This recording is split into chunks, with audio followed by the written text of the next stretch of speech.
welcome to Mav Sports Take, episode 36, for your weekly podcast for sports, business, and a whole lot more.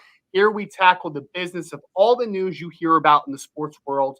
Tonight, we are going to be welcoming Seneca Wallace, former NFL quarterback who played 10 years in the league, the majority of the time with the Seattle Seahawks and Cleveland Browns, also had stops with the New Orleans Saints, San Francisco 49ers, and Green Bay Packers. He has turned into one of the up-and-coming quarterback coaches that you need to be aware of, and he will be at the Hub Football Elite Football Camp this Sunday out in California, where David will also be. After Seneca, we will be speaking with a young man that is a big advocate for the event, talking about the Hub again, because he was at the last Hub Football Camp, Darius Clark speaking, a running back from Newberry College, and on the spot, during the workout, he was offered a contract while still on the field. We'll talk about his journey and what has happened since his big day. All unmuzzled and all tonight here on Mav Sports Take. So, David, we are, I think it's 16 days away from the NFL draft. And I mean, 16,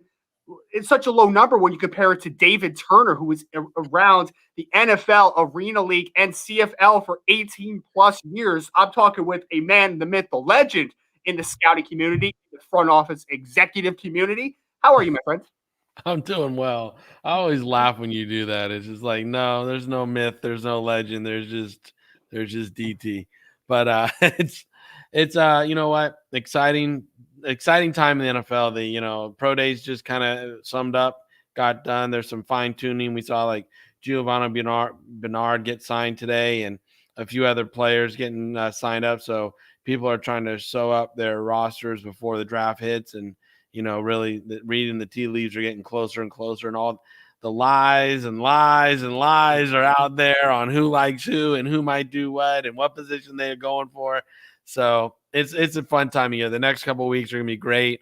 And not to forecast too far ahead, but I'm really excited about our live show we're going to do the Tuesday before the NFL draft and do our mock draft and let everybody in on what we've been thinking all this time and predict that away once everything gets sewn up. Yep, and I get to teach David Turner a thing or two about mock drafts. I am really looking forward to that, to say the least. You can teach me? Are you? I do like to mention, though, Gio real quick, though, David, because obviously I know that you have a relationship with him, right? You worked with him during his combine prep and getting ready for making that jump to the NFL. But honestly, Tampa Bay Buccaneers last year, Tom Brady throwing 40 touchdowns at the age of 43. He didn't have his security blanket running back usually, right? He had James White for all those years. That was a great pass receiver. Leonard Fournette's not a very good receiver. Ronald Jones isn't a really good receiver. I mean, the rich get richer. To have that type of dynamic weapon now out of the backfield is going to be huge for the Tampa Bay Buccaneers. So I really do like that matchup real quick. I do too. And, I heard the other team that was in the running were the Seattle Seahawks, which would have made sense for him as well. But going down to, Tampa, where they are, pretty much they were able to retain most of their players, and, the draft is deep in the holes in which they do have. So I think it's a situation where Gio digested the two rosters, the quarterbacks, offensive schemes and systems, and then made a decision to go down there and make a run for the ring. I mean, the man's been in the league, 8 years, and at the Bengals the whole time, a truthful, faithful employee. And now it's like, if Tampa's really going to make a run for a second ring, let me get involved there. And again, he fits that piece, that catch out of the backfield piece that Tom really likes to have. So I think that the younger generation, the kids, call it running it back. So they're trying to run it back right now, to say the least. Tampa Bay Buccaneers, of course, there again. Giovanni Bernard, live here on the NFL Draft Bible live stream. We're on YouTube, we're on Twitter, and we're on Twitch. Thank you all. If you are joining us, if this is your first time, welcome. If it is your repeats, thank you for stopping back again. So, David, I know we want to talk about the Hub. We're really highlighting the Hub football camp, which, of course, Don Yee has put together a great event so far. We're going to bring on one of the big, the big positives of the event so far, right? A guy getting a opportunity right during the first event. So we're excited to highlight this event, but I want to take us back before we get Seneca Wallace on for the show for tonight, which I'm excited about because, I mean, the minute I heard Seneca was coming on, I was thinking back to the Seattle days, right, where, behind Matt Hasselbeck, but he was a really solid football player for a long time. It was just, behind a really good one in Matt Hasselbeck in those Sean Alexander years, those, Jeremy Stevens, and a lot of really good football players on that team. So exciting to get him on in a few minutes. I want to highlight, though, besides for the hub, obviously David Turner is involved in the HBCU Combine that just took place down in Florida. It was Florida, right? Yes. No, it was in actually it was in Birmingham, Alabama. Birmingham, Alabama. It was down south. That's all I know. Yeah. So big event that just took place this past weekend. I know we wanted to talk about just the general event and then maybe highlight a couple of football players that were a part of it and a couple of football players that impressed David Turner, obviously being a former scout. So, David, first and foremost, before we highlight any of the players, how was the trip? How was the event? I know you were really excited about making that travel. It was awesome to have the event down there at UAB. It was almost perfect except the weather. I'm not gonna lie. Like the weather was like the day before when UAB did their pro day. The weather was phenomenal. It was great. Then our day, it just was rainy and cold and windy. So, the weather was the only bad thing. But UAB, their coaching staff, everybody was really good to us. They really were incredible. They opened their home. They opened their facilities to us. The staff there at the Hilton around the corner, the UAB Hilton, was great. They set up all the training rooms or the meeting rooms, everything we needed. It was an incredible event because all the kids showed up properly. We had 41 kids end up showing up. They were all COVID negative. The entire staff was COVID negative. We had to do tests there, make sure we had it, on point. A few of the kids couldn't. We had 2 kids with travel instances because of the weather that they couldn't get in, which sucked. And then a couple that just days before just weren't able to come, which again was terrible news. But for the 41 athletes that showed up ready to work, they got a great experience. Ulyss Payne Jr., who paid for the whole thing and put it on, who owns the company, he went out and he reached out to Stephen A. Smith, and Stephen A. did a nice taped thing to help the kids understand the position they were in. I did a 45-minute lecture on interviewing prep and stuff. Ulyss really went out and he got them great gear. He got a great environment, the shots and the videos that are going to be coming out of it. Each individual kid will be receiving his own highlight video out of it. Nice. It's just awesome. And even the NFL teams have been reaching out, asking about the results. We did live results. They want to see the tape, and the tape's getting cut up, getting it to them. And, it should be there by Friday. So people going into the draft will have all that ready to go to digest it. And so it's very humbling for me. I grew up, came up in the business with, Willie Brown and Rosie and guys who played at HBCUs, Jackie Slater and stuff. And they tell me about how special those opportunities are. And one of my good friends, Keon Johnson, went to Grambling. He wasn't a football player there, but he was around the program. He's now in sports media, and he talked about the campus and everything. And it's just great to be able to give them a platform, build a platform they can project themselves off of. Yeah, good friend of the show, Mr. Keon Johnson. Of course, he's been on the show before, and I actually did see Coach Clark from UAB tweet out a picture. David, I actually retweeted it and said I see David Turner because you were right there, smack dab in the middle. So there he was. It was hilarious because I didn't even notice myself in that picture until you said that, and I'm like, did you get the magnifying glass out? Yeah, like, holy! I just tried to look for the shortest guy that I could see, and there you were, my friend. There you were. So let's highlight a couple of guys that impressed during the event. Me and David actually already started this conversation beforehand because, we can't help ourselves. Again, we got Seneca Wallace coming on here in a couple minutes shortly. But, David, I think the guy that has to be talked about first was that set Twitter ablaze a little bit with his blazing 40. I saw a couple people posting Jamie Robinson, who what college was he originally from, David? I didn't. Bethune-Cookman.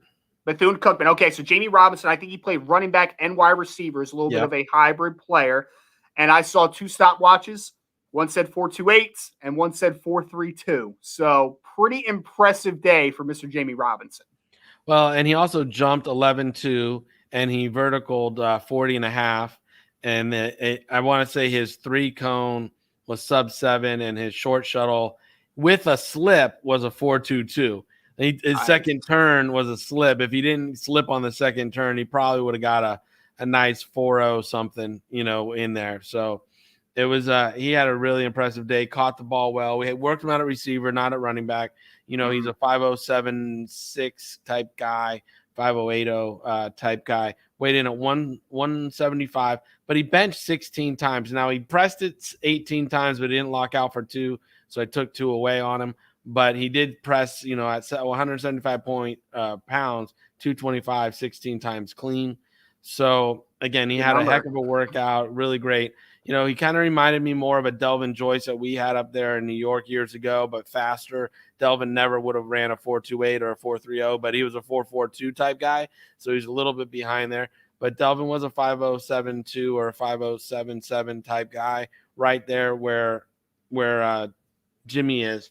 Now, Jimmy is a guy that I mean, he was last year's draft class. He got left behind a little bit with some of these other guys that came and performed. And, he really maximized the day. Great young man, great young kid. I really enjoy his personality, smile on his face, ready to work and do whatever he asks. At the end of the workout, I had Deandre Francois and him pair up for a deep throw. I did a post corner and let Deandre air it out and Jimmy run underneath it. And it was just pretty. It just was pretty to watch those two pair up and be able to hit that ball deep.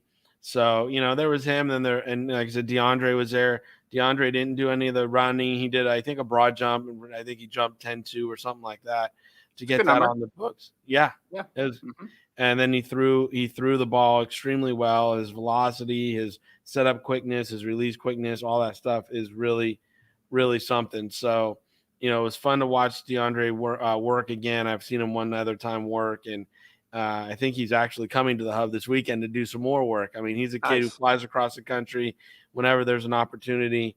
He jumps on it and he takes advantage of it.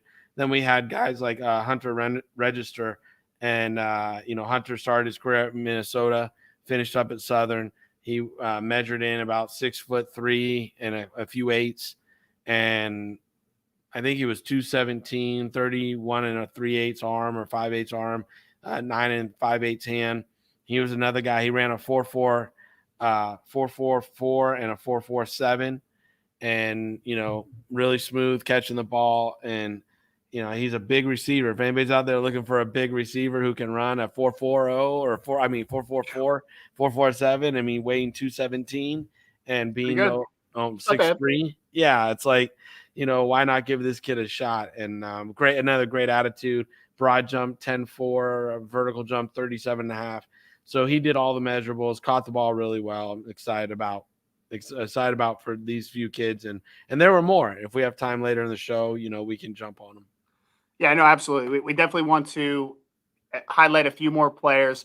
We're about to bring Seneca Wallace on. Before we do, Maverick Sports Consulting was created in 2015 to train college athletes aspiring to make the leap to professional football. We peel back the decision-making process to unveil what's on the mind of the decision makers so athletes understand the why behind the questions they ask. We have worked with clients such as Odell Beckham Jr., Melvin Gordon, Todd Gurley, Marcus Peters, Giovanni Bernard, newly signed Tampa Bay Buccaneer, and much more. If you're looking to win the interview process, go to Maverick Sports Consulting today to sign up. So like I said, we got Mr. Seneca Wallace, who is now joining the show. Seneca was drafted originally by the Seattle Seahawks in the 4th round of the 2003 NFL Draft, the 110th overall pick out of Iowa State Cyclones, originally from Cordova in California, and before heading to Iowa State, played at Sacramento City College. And now, fantastic quarterback coach. Seneca, how are you, man? Appreciate you joining us today. Can you hear us, Seneca? I'm good, man. Appreciate you having me on. Hopefully you guys can hear me well. I'm sitting in my car right now doing this. Yeah, can you guys hear me? Yeah. Can you hear me? Yeah, we got you. Awesome. Well, Seneca, we really appreciate you obviously taking some time with us. We know that we have been highlighting a lot over the last couple of years. Obviously, a lot of athletes have had some difficulty with the COVID-19 pandemic and all the obstacles that have been set their way in their draft process, right? And obviously the Hub football camp is a great opportunity for some of these players to get verified measurables, to get in front of those decision makers. So I actually want to take you back to your journey coming out of Iowa State and take me through your personal draft process and highlight it a little bit for the folks. Yeah, I mean, my draft class was, it was deep with quarterbacks: Carson Palmer, Byron Leftwich, myself, Dave Ragone, Cliff Kingsbury, just to name a few. So, the process was a lot different then than it is now. Obviously going to the combine is a lot different. Obviously now they're filming everything. People actually can watch the NFL combine. From back then when I was performing, you couldn't do that. I mean, heck, all we got was one hoodie when you checked in. Now these kids got all these, the bells and whistles all the way down to the shoes. So the process was a lot different back then. It's definitely evolved. It's a lot of social media and different things are involved with it. And I think it's a good platform for a lot of kids who might slip through the cracks. Back then, when we were coming out, a lot of those guys coming from smaller schools, it was harder. I think it's a little bit easier now for you to maybe be found from a small school just because of the social media platform. Now, Seneca, what's you've been through it a lot. It's been a while, and it's funny you just bring up Rags because Rags was one of my offensive coaches, and now he's the offensive coordinator down in Atlanta. And so I was like, oh yeah, I forgot Rags was in that class. But what's one piece of advice you wish you knew then that you do know now? Yeah.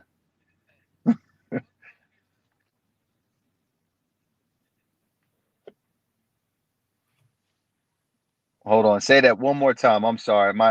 It was kind of going in and out when you asked the question.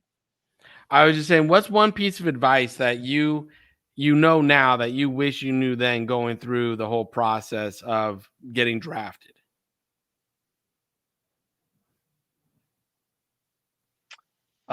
Yeah, I mean, if you asked, things that I wish I knew back then before I came out, I mean, just obviously picking the brains of those guys who came out before me.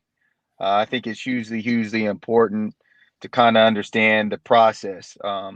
Understand from a standpoint of all those player personnels that are evaluating you. It's hugely important. I mean, it's hugely important when you're going through the interview process because everything matters. You're being evaluated throughout every level, from the way you walk, the way you talk, the way you just present yourself is hugely important. I mean, all you need is just that one team out of 32 teams to give you that opportunity. And even for myself coming out, I was an undersized quarterback in my draft class. But all I needed was just that one team to give me that opportunity so I could be able to show that I could play at the next level. And, God willing, you're able to go out there and improve to the doubters, the Charlie Castleys of the world who doubted me when I first came out, that I can play the game at a high level. So that's just one of the big pieces, I think, is just being able to talk to someone that can kind of lay it out for you, who might have the perfect recipe for you to make it in the National Football League. And Seneca, I wanted to ask about head coach Mike Holmgren. Obviously, you got the opportunity to play under Coach Holmgren there in Seattle, who has worked with some of the best quarterbacks that we have ever seen play. Namely, Brett Favre is obviously the one that everyone wants to talk about. But even with Matt Hasselbacks, and then you had the ability to play under him and have the tutelage under Coach Holmgren. Can you just kind of give us a little insight into not only what it was like playing for him, but how important it was to be with a coach like him when you first stepped foot onto the NFL level? It was hugely important. I mean, Mike was he was very hard on his quarterbacks, and I think that was the way I wanted it to be. To be coached. He demanded a lot of us, and a lot of people, who were coached by Mike. There was a lot of stories. I mean, one of the things that my takeaway from being with Mike for that long was the fact that the pressure he put on his quarterbacks to perform on Sundays. It was high, and then when you look back on it after your career is over with, you understand the reason why he kind of pushed you to that limit, to understand how important it was to play at a high level. He demanded a lot of us from a standpoint of understanding the system, the West Coast system, to understanding the terminology. People don't know this, but he would never even give us the full play. So if the play was, for example, spread right two-jet double option, just a basic West Coast play. He wouldn't tell you the formation. You would just hear in your headset two-jet double option. And literally from, for like 30 seconds for us running out onto the football field, me and Hasselback would be sitting there studying our plays. So then that way we would be able to know, all the formations. And it might be 200-300 of them week to week. And that was just one thing that he implemented from his days coaching with Brett Favre. The headset went out. Brett Favre couldn't call a play, so he burned a timeout. And from that standpoint, Mike said, look, from this point on, you're going to have to know all the formations, because if we ever have this issue again, you got to know how to call a play. Wow, that sounds like a lot of pressure put on you, from a play calling standpoint. Yeah. As a young player too, really young player. That's a lot of pressure to say For the least. sure. Now, post-playing career, why did you choose? It was a lot, but I mean, it was the way you had to do it. I mean, playing the position, you just, to play fast in the West Coast system, I think that was one thing that he noticed, that his quarterbacks just play a lot faster, and the tempo is where we kind of hung our hat on for sure. Gotcha. In your post-playing career now, why did you choose to get into coaching versus, I'm sure you had plenty of other avenues in front of you? I mean, I just love teaching the game of football, man. I mean, I think I was blessed enough to be around coaches like Mike Holmgren, to be around Jim Zorn, who was my quarterback coach for 6 years. And, to be around and understand how important it is to have the fundamentals. And you see it nowadays in a lot of high schools throughout our country, even in college, that a lot of guys aren't coached properly to play this position the right way. And I think a lot of it is not all about the X's and O's. I believe it's a lot about the fundamentals on the football field. Because if you got great technique and fundamentals, sometimes that kind of outweighs the X's and O's. Because if you can't fundamentally do the things on the football field correctly, it's going to be very hard, to be able to complete passes down the field, get out of run checks, and do just different things that are, that's demanded of a quarterback. So I love just seeing kids grow. One of my youngest kids is going to Southern Utah as my very first client, and I'm proud of him. And I just like seeing kids being able to kind of reach their goals and play at the next level. And Seneca, I wanted to ask, obviously we're highlighting the Hub football camp that, it's been a great event, has already gotten somebody signed to an NFL contract. So how important for you just is this event overall, and the excitement that this is providing an additional platform and additional opportunity to these players that need it?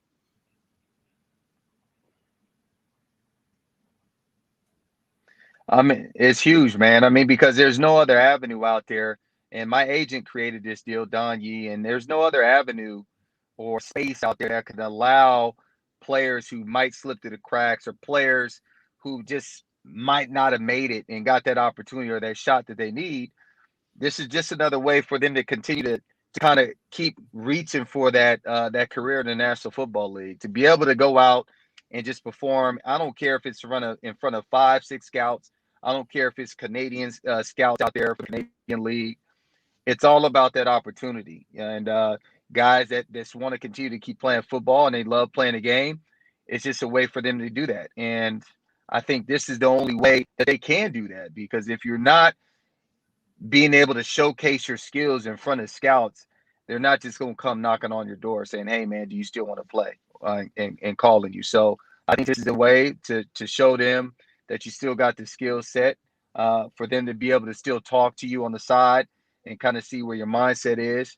And, I think it's a great platform for guys who might have slipped through the cracks and are still trying to play the ball. What Sorry should about the this players light keep going out in the background, man. It's all right. What should players be anticipating this weekend at the Hub camp as far as drills and stuff go? I know you're going to be coaching the quarterbacks, and obviously quarterbacks work with the receivers. What should they be looking for? Well, me and Ty Detmer will be working hand in hand with the quarterbacks. Obviously, everybody knows who Ty Detmer is. And, just being able to, for us at this deal, is just to give the kids and these younger players constructive feedback. I think it's important not to overcoach them in this situation. I think we're just there to kind of help facilitate drills to make sure we're going to continue to keep pushing them. I think it's the same thing as if, when people watch the combine and the quarterback coach is sitting there like Jim Zorn was for me when I came out, is to keep encouraging me and pushing me to do the drills. You don't want to overcoach in the situation because at the end of the day, that's not what you're there to do.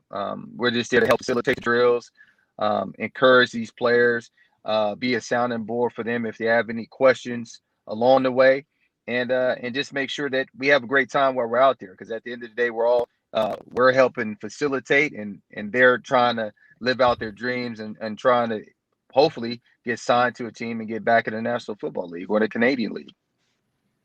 And one last piece of advice I'd like to see: what can players do under this COVID umbrella right now to get noticed? What's a piece? What is it that they can do? Because not everybody has the opportunity to come to the hub as we select the kids and everything. Right. What can the street free agent do to try to get noticed?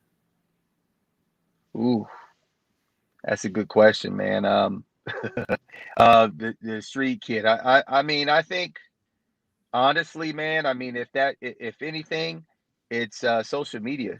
It's social media. I mean, I think social media is playing such huge volume with, being seen and being able to post things on social media. It's huge. I mean, you might not think that anybody's watching these videos, but people are watching these videos. I mean, during COVID, heck, when I was with the Dallas Cowboys, we had a lot of like Ben DiNucci, for example, had to send in a workout through video. And so, I think that's a huge platform. And if you can understand how much potential that, social media, it can reach so many different avenues, I think it's a good platform to have. And just continue to keep networking, reach out to different people, make sure that you're talking to your agent, that your agent's kind of doing his due diligence to make sure he's reaching out to as many ball clubs that they can, and just letting people know that you're ready and you're ready to go. I can send video for whatever else that that people need, because it's very hard. I mean, during COVID, there's a lot of restrictions, and everybody's trying to make sure they're doing their due diligence to make sure that they're seeing all these athletes that are out there willing to compete and trying to work their tails off to get in the National Football League.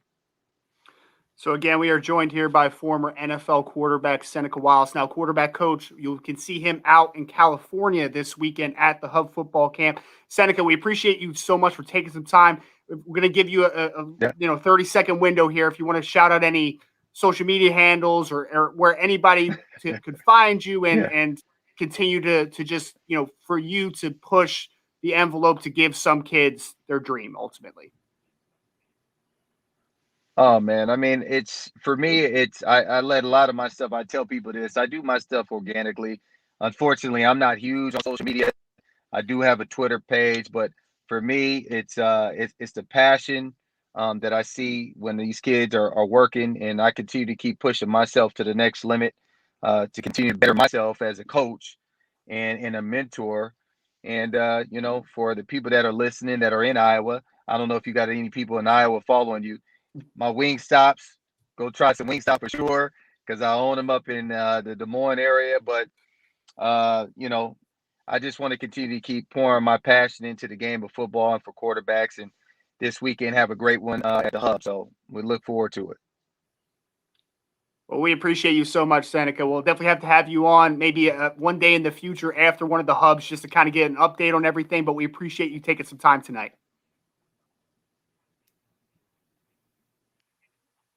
No doubt, man. Thank you. Appreciate it. See you this weekend, bud. All right, so again, that is Seneca Wallace, former NFL quarterback, now quarterback coach, who is going to do some great work, obviously, here moving forward with the Hub Football Camp. Going to be out in California this weekend. David, always nice to have a former professional that has been there, done that. We have obviously been dealing a lot with draft prospects or past prospects that are trying to get that shot, trying to get to that level. So anytime that a professional that has been there, done that, and honestly, Seneca was ahead of the curve, kind of how the quarterback position has evolved. For in some ways, I think Seneca Wallace was born 10 years too early, because today he might have a better curve to being a substantial franchise level quarterback. Like, he may have had a better possibility, but he has Obviously done a lot of nice work on the professional level as a quarterback, but now as a quarterback coach, and continuing, like I said, to give people an opportunity and to get more eyes on some of these players that really do need it. Yeah, absolutely. Like, I mean, when you see a Kyler Murray or Russell Wilson or somebody Right. like that, that's just even a Drew Brees, it's like here you go, Seneca. In 2003 he was doing it. So Right. And that was, I mean, I got in the league 2002, so he came in right afterwards, and so it was he was a guy that, again, like you said, if he was right now, he might be quarterbacking the Cardinals and stuff. A great quarterback, great young. Obviously, you can hear the intelligence and what he was talking about. Mike Holmgren was turning over formations to him early in his career. So, it was like, trusted young man. Like I said, Mike Holmgren brought him not only over to Cleveland when he was there, from Seattle, because he was, he could trust him there and do everything. And you don't last 10 years in the league unless you're doing things the right way. So, I'm just happy and that I'm very thrilled that he was willing to come on Mavs tonight, talk about the hub, pass down some knowledge and some information to the draft classes, the street free agents, everything he's been through in his career, because he's been all these things, be able to pay back and give those words of encouragement and those really good dewdrops of information to what they can do. And I really thought it was funny. He's like telling the young kids, well, make sure you're on social media, but I'm not on social I wasn't media. expecting that. I was not expecting that little segue there. I was like, oh, he wants people on social media. Drop your highlight tapes. Usually I'm like the other way, like, oh, this doesn't really do much, but apparently they're always watching. So that was a nice little tidbit there. That was a nice little tidbit. And then, I'm very gracious. I'll buy him a beer or something this weekend when he's out there for coming on tonight. Absolutely. And of course, we're highlighting the Hub football camp. We're mixing a little talk with the HBCU combine that David was just fortunate enough to be at the UAB facility down in Birmingham, Alabama this past weekend as well. So a lot of awesome things happening, but we want to continue to highlight the Hub because we actually have our next guest coming on in just a second, Mr. Darius Clark, who, when we're talking about the trivia questions, right? Who was the first player to be signed from a Hub football camp? There on it is. The field. On the field while the workouts are taking place. A fantastic story we're going to get to in just a second. We want to let you know, though, that we here at Maverick Sports Consulting would like to ask you to follow, subscribe, and take the chance to interact with us on Twitter, YouTube, Instagram, and other social media platforms. We are a company that is all about helping maximize your opportunities in front of you and your career. The only way that we can support you is if we hear from you. Your takeaway from tonight's show should be that if you interact with us, we will find a way to help you in your career path. Reach out and we could do a Mavs episode on your topic of choice, or we could circle back with you to help you with some individualized attention. Don't wait. Reach out today at Mav_sports, capital M, capital S, on all social media platforms. So like I said, David, a great moment, obviously, a few weeks ago. We had Mr. Darius Clark, who is joining the show now, who was originally out of Newberry College, realized his dream in April at the Hub Elite Combine. And so Newberry is in South Carolina, of course. So a little background on Darius: running back and wide receiver in college, former high school quarterback to boot, measured in at the event at 6'1" and 218 pounds, obviously a big athlete, and was in top shape, ready to impress. And it materialized for him, an opportunity. Darius, we appreciate you for joining us tonight, man. How's everything been going? Been going pretty good, man. Training didn't stop, just got it more intense. That's all.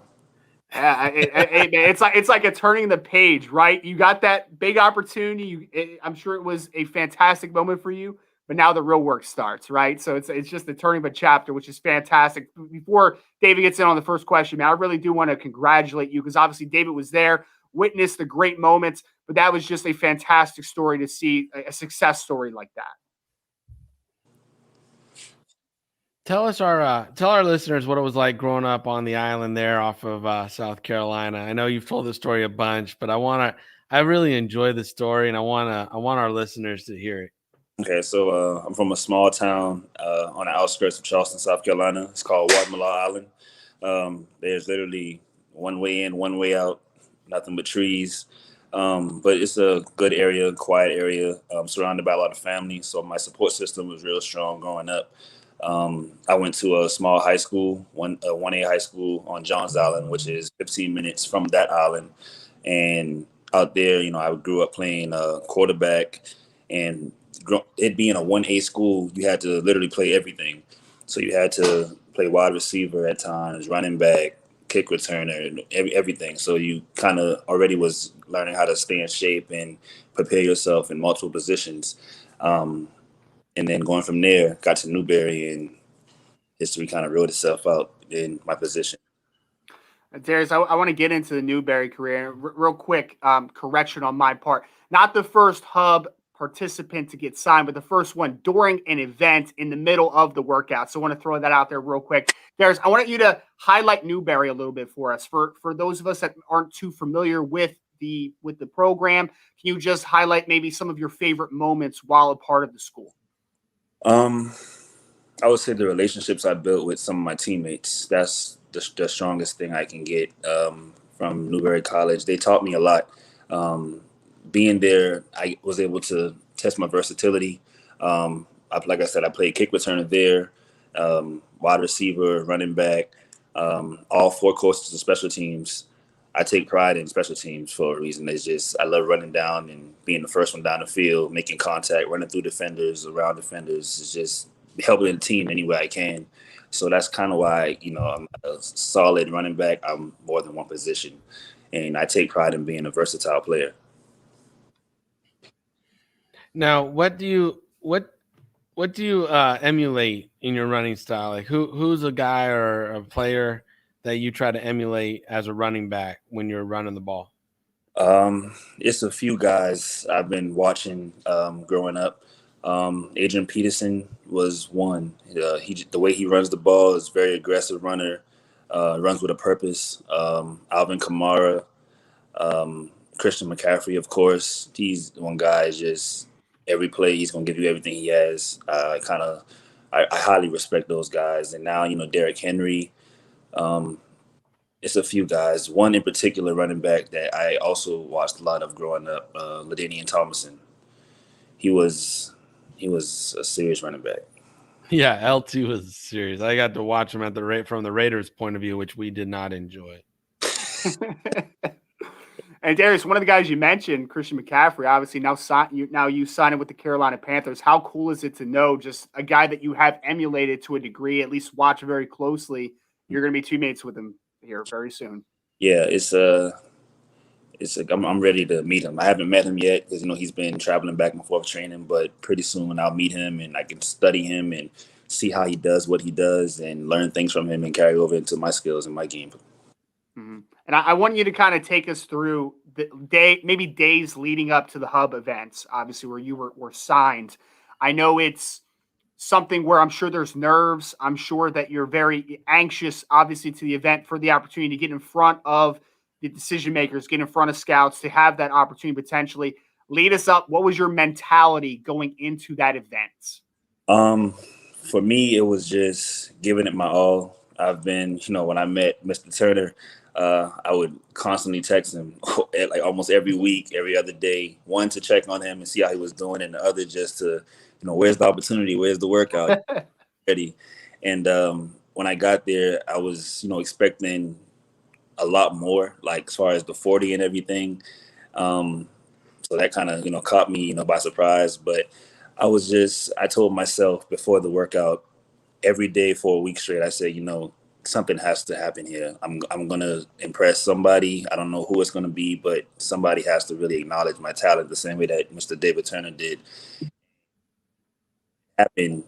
The scout, came to me and he said, "Look, we're signing you." And I responded, I was like, "Okay." And he just, "You're not excited?" I said, "Nah, I just don't know what to say. I mean, I'm ready. Like, it doesn't seem real."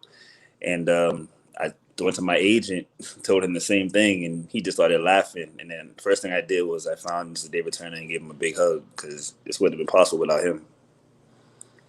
Why did you ultimately choose to come to the Hub? I think I just trusted you. That's the biggest thing. Like knowing that you had faith in me from the jump. Like when I met you at the free agent workout and you pulled me to the side and you just asked questions like, "Where are you from? Like, who are you?" Like we had a conversation, and ever since then, you just have my faith. I trusted in you. I trusted in the process. You told me just be ready. You said you'll handle your part. Just be ready when opportunity comes and maximize it. And that's what I did. Yeah, I mean, when I saw you at the workout, Ryan, I put him through running back drills and then receiver drills, and he stood out in both. Probably the best at both. And I was like, man, where is this?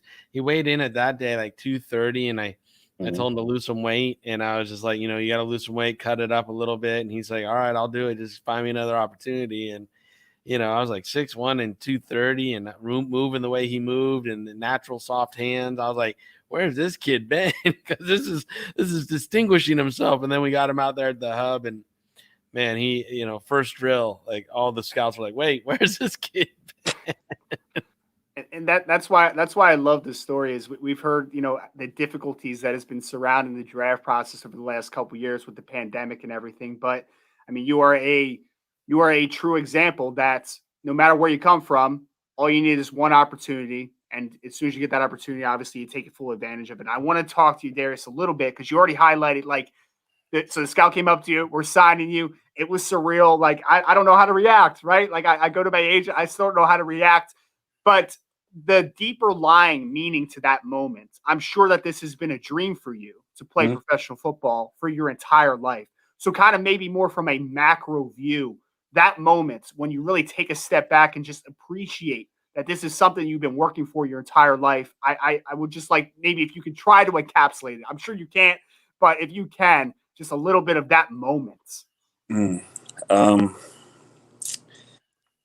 Honestly, the only thing that kind of stuck out to me the most when getting opportunity and getting, the recognition and the signing was getting to work. That's honestly, the mindset I've had for the past 809 days. I every week I would count the days of how long it was before I got opportunity since, coming out in my draft class, and 809 days. That's all I can constantly think about in my head was, now the real work begins. Just ready to go back, whether it was Charleston, whether it was moving to Charlotte, it was just working. They're getting better because I feel like I have a lot to prove to myself. I just love your mentality and how you're just a workman's man. Like you got your lunch pail. You're going to work every day. But let's talk about since signing, since the hoopla and the social media. How's your life changed? What's day-to-day looking like now for you? Every single day, in bed by 10:30, 11. I'm waking up at 6 o'clock in the morning, right there by the stadium. So I get up in the morning. I'll get into the building 6:30, 7 o'clock, get breakfast. I'll go work out with the coaches at 8 o'clock. Leave from there, do recovery things with the training room, hot tub, pool. Leave from there, meet up with some of the teammates on the field, running routes, catching passes, and that's every day, Monday through Friday. I love it, and I think Darius, maybe a good way for us to bring this full circle and to end this interview the right way is you even talked about it. Over 800 days you've been working for this, right? And you finally got it. For the younger athletes out there, maybe they're in a similar position where they came out, a couple years ago or last year, or they're going through the process now, or whatever it might be. What is some advice that you can give them to continue to push forward and take advantage of their opportunity that's going to be presented to them? One, I would say stay humble. That's the biggest thing. That's something that I've really been strong on. Staying humble. Either if you don't stay humble, you'll get humbled in whatever way it may come. Continue working. No matter how many no's you get through your process, continue working because somebody has a yes for you. Just being consistent.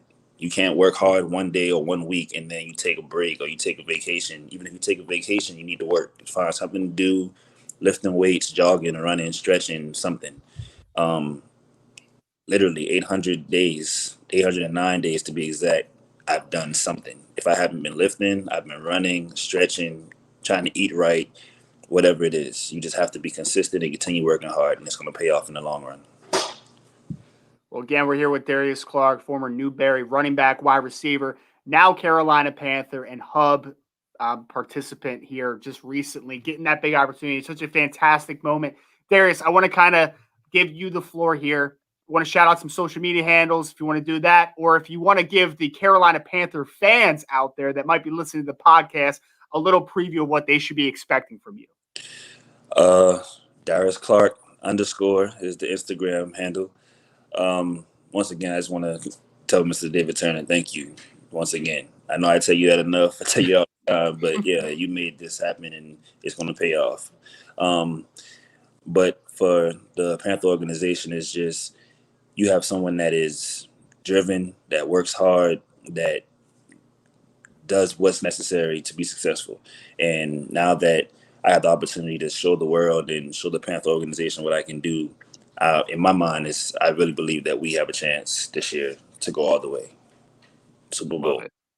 I love it, Darius. So, man, I really appreciate you so much for taking a little bit of time. I've heard David's obviously rendition of the story, but this is so awesome to be able to get the firsthand account of the great moments in obviously the Hub football camp lineage here now. Appreciate you so much for taking some time today. Yes, Thanks, Darius. I appreciate you. You know I do. sir. All right. So again, Mr. Darius Clark hopping off with us now. Carolina Panther running back Darius Clark, athlete, wherever. Like David said, wherever you put him, he makes plays. He was the best at the free agent camp, right? You said, David, when both the running back and the wide receiver drills. Obviously, a great athlete like this, he's going to show out in pretty much anything that you can ask him to do in those events. Right. I'm just excited.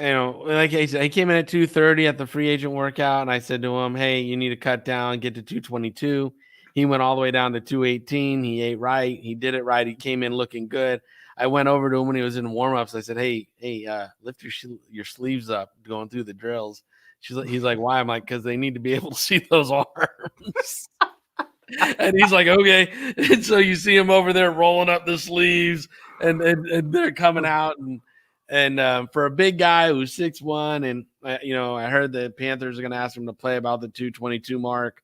I just think he's got a really good shot at not only making the team but contributing, because he has that attitude where I'll do whatever it takes. I'll play special teams, whatever you want. Right. And the sweet frosting on the cake, he's doing it in his own backyard. He's from South Carolina. Yep.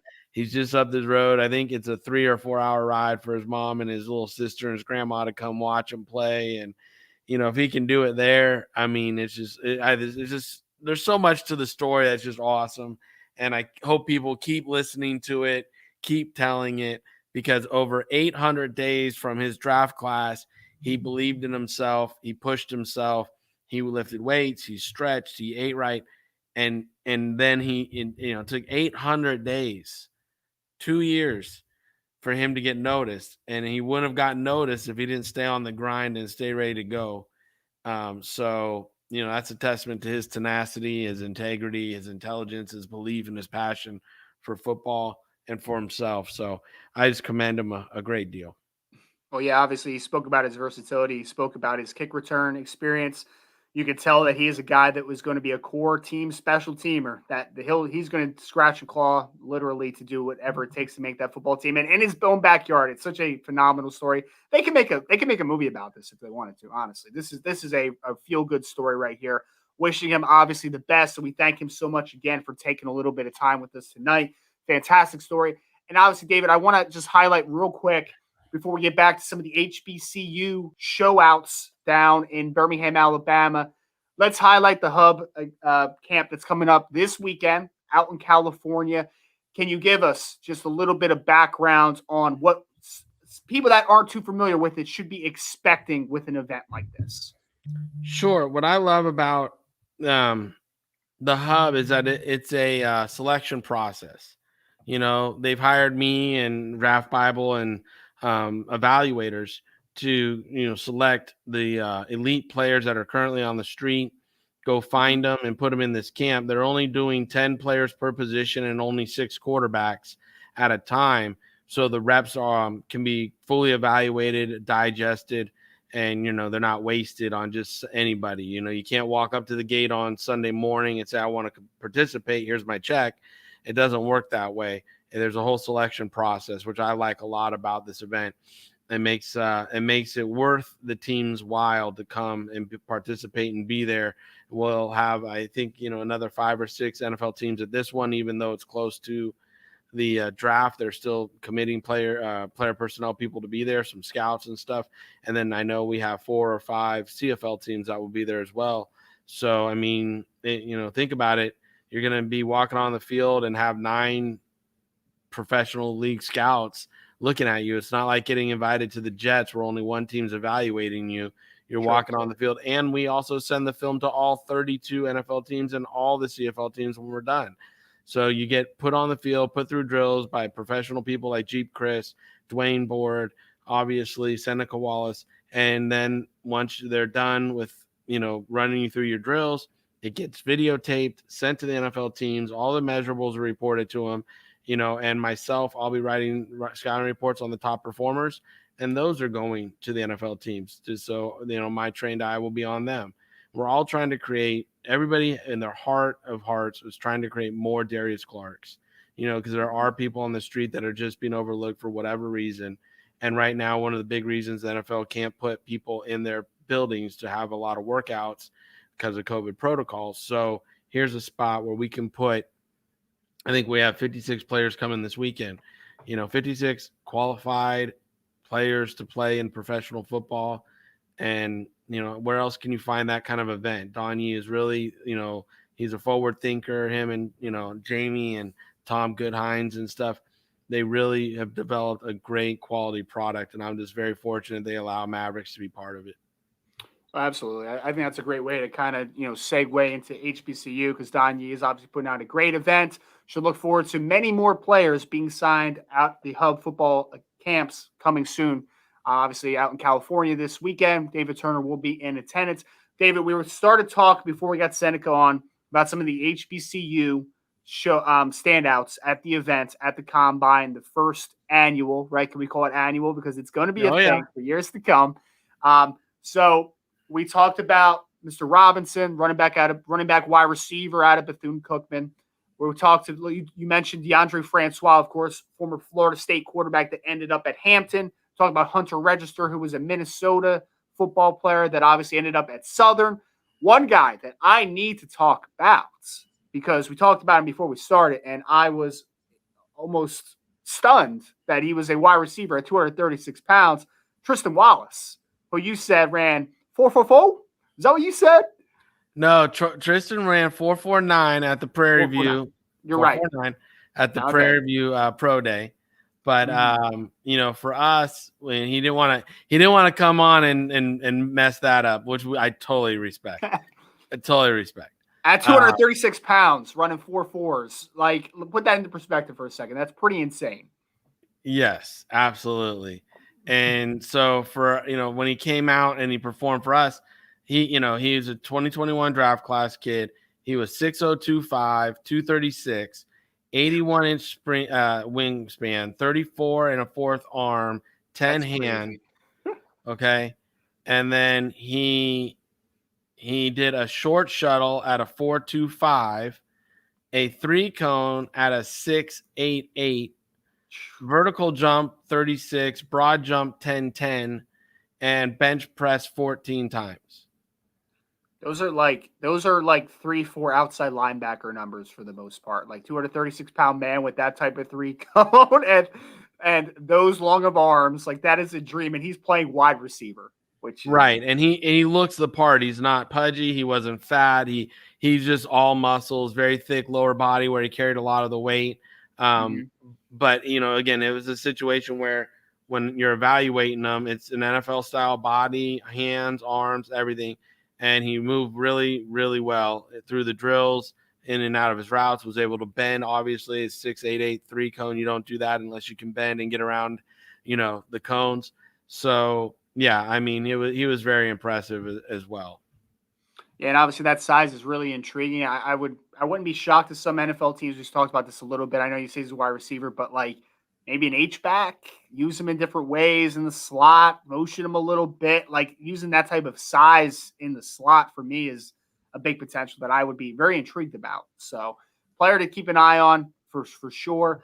Deandre Francois, I know you said he threw the ball well, David. For me, we're talking about some of the guys in the NFL right now, and this is no shot at anybody. Deandre Francois is more than talented enough to have one of these jobs in the NFL. That kid can spin it, to say the least. I know he's had some things that he's needed to answer off the field stuff, and then he hits into COVID-19 pandemic where, limited opportunity after transfer to Hampton.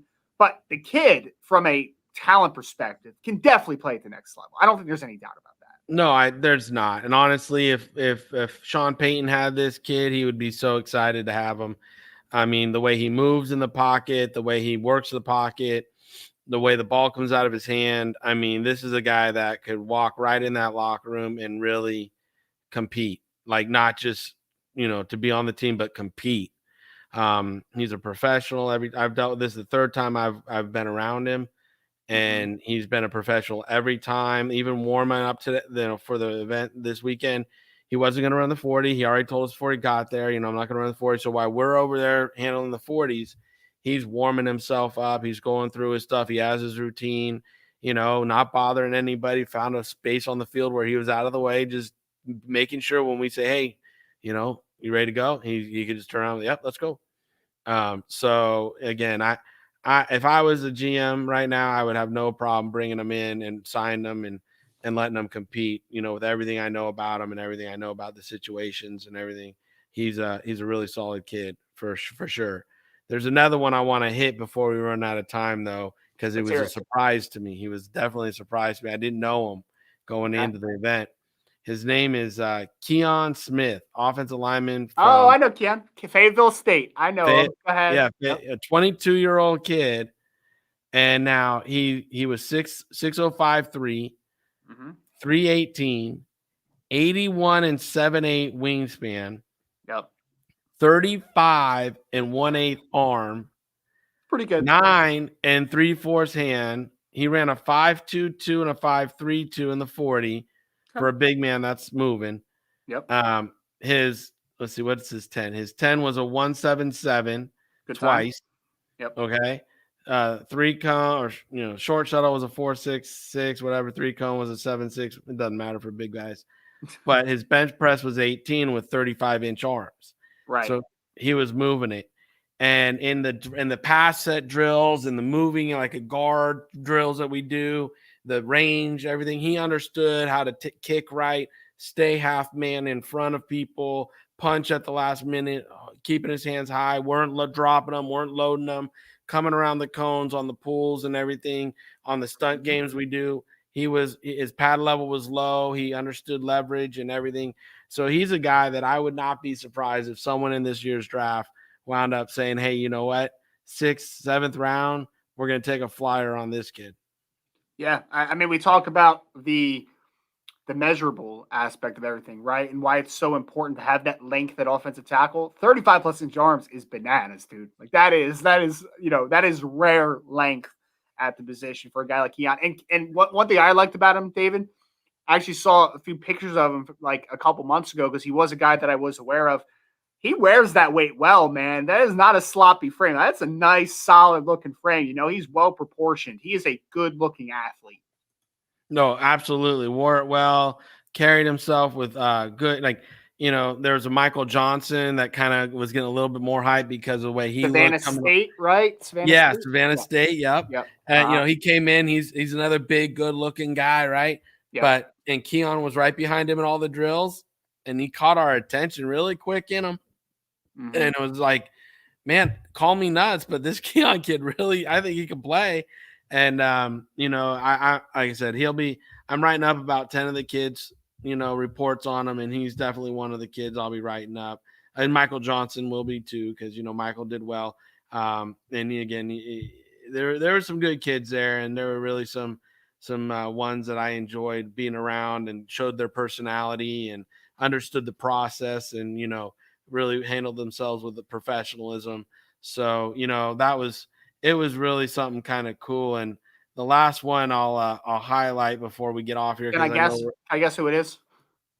I hope it is, because I was infatuated with this kid when he came out of Prairie View A&M last year. Dewanye Tucker. I hope it's Dewanye Tucker. Tell me it's not Dewanye Tucker. Oh, okay, go ahead. No, it's not. It's Mcbra out of Morgan State. Okay. Linebacker. Okay. He was last year's draft class, but he's only 22 years old. Okay. And he's 6'0", 232 at linebacker. Okay. 76 and 1/8 wing, 31 and 7/8. So just this far from 32-inch arms. 8 3 force hand, ran a 4.66 and a 4.63. Good times. Yep. And then for him, his 10s were a 1.48 and a 1.53. 148. 1.48. That's a wide receiver number. That is pretty good. Exactly. He got out good. So for him, he bench pressed 15 times. Vertical jump 31 and a half, 9.9 broad, all respectable numbers for a linebacker who's 230 something pounds, So he was a kid that I think I really think will have a shot at the next level. And I think he can make core 4 teams right away. And then play himself into a position. He was the only player so far that's followed up with me too. Sent me a note saying thank you for everything. Learned a lot in your speech. Learned a lot in your being around you, seeing how you're working and everything. And he, out of 41 kids, he's the only one that's done that so far. So that shows you he understands it's a business and he's mature to know the process and follow up. So I wanted to plug him before we got off tonight because, between him and Keon, I knew the other guys kind of coming in. I kind of had an idea, but, Keon and him, I didn't know well. And then to see them perform the way they did, I was like, man, this is why we do this. Because you show up and you see guys like this just needing a shot. Absolutely. And again, that goes a long way. Like, it sounds like a little thing, a nice gesture, obviously, but that kind of stuff really does go a long way. So shout out to these events that are going on, Hub Football Camp and the HBCU Combine that just took place, things that David Turner is doing in the industry as well, part of some other great individuals, which is just phenomenal. Giving these kids an opportunity, give them another look. Fantastic stuff. Want to shout out again, Seneca Wallace, for coming on with us tonight. Obviously, former NFL quarterback. We got Darius Clark, who David obviously has a nice relationship, who just got signed by the Carolina Panthers. Fantastic interviews tonight. We want to thank you all for sticking with us tonight's Mavs Sports Take episode 36. Make sure that you're liking, sharing, reviewing, throw a 5-star, give a good rating, spread the word. Rise and Draft on Twitter and Mav_sports. MavSportsConsulting.com is the number one place that you want to go to for everything that you need in preparation for your career path. David Turner, as always, giving you the last word. What you want to stick with the folks tonight and all the live viewers and all the viewers that are listening through the podcast platforms. I'm going to give you a piece of business advice. Oh, I love it.